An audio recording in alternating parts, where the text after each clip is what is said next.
There are many fuqaha who said that when a woman sits in tashahhud, she should sit differently. So they basically distinguished between the prayer of the man and the prayer of the woman. Some, differences they gave.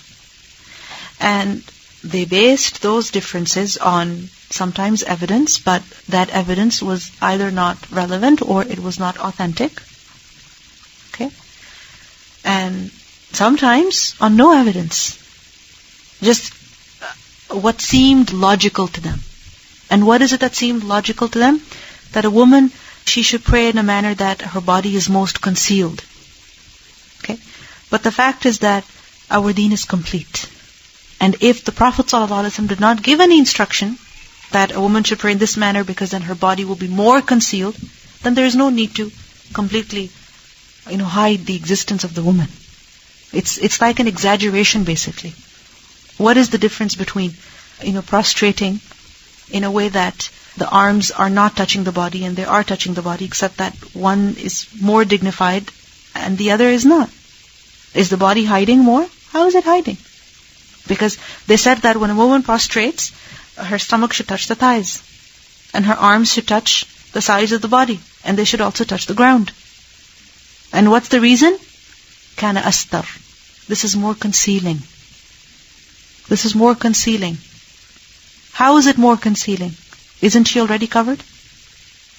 Isn't she already praying behind the men? Isn't she already advised to pray in the innermost part of the house so that she has the least distractions? This is clear, right? So, why is it that she needs to be concealed even more? Why? There's no need, right? Because she has been told to cover herself and she's already observing that. So why conceal her even more? And this is similar to the saying of the people who say that a woman's voice is awra, so even that should be hidden, right?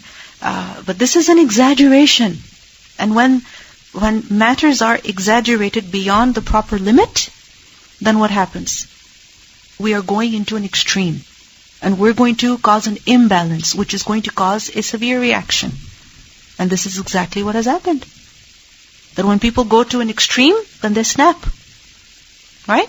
So when we enforce matters on people which are not from the Quran and Sunnah, then we are causing them to become averse to the religion.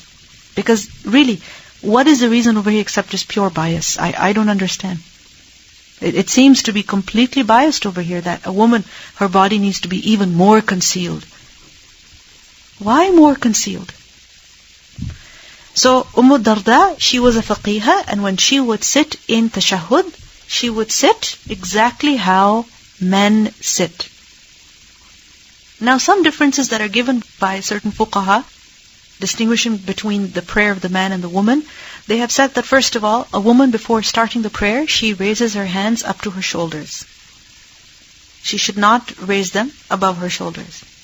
And they gave as evidence a statement that we learned earlier regarding Darda, that she raised her hands up to her shoulders. Okay?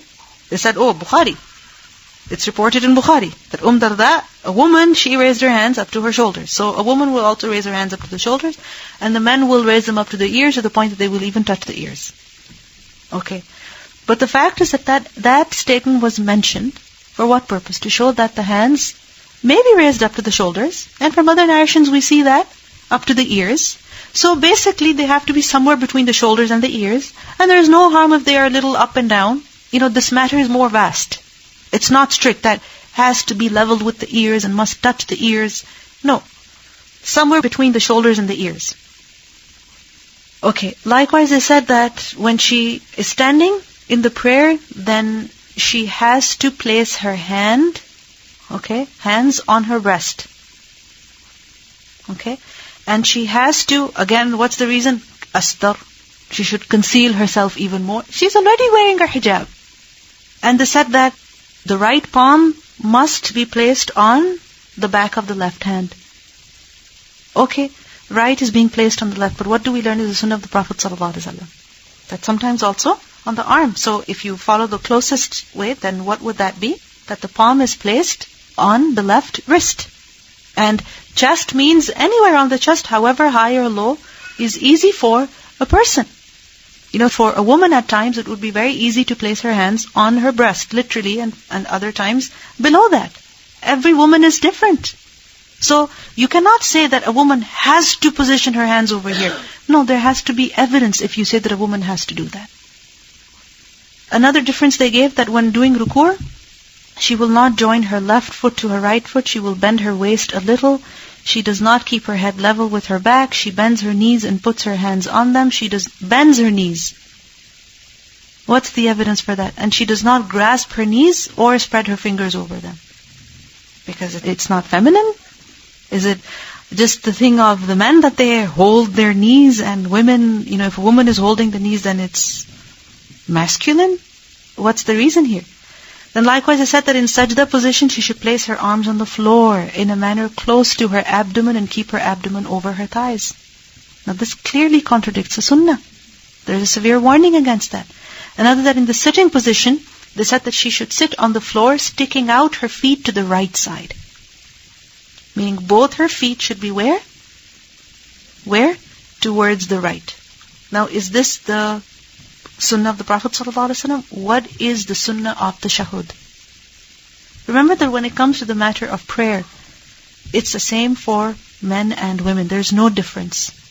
Just as when it comes to fasting, is there any difference between the fasting of a man and a woman? Huh? There's only one thing, that when a woman is menstruating, she's not going to fast. Okay. But otherwise, in the method of fasting, is there any difference? When it comes to Hajj, the actions of Hajj, Ihram is different.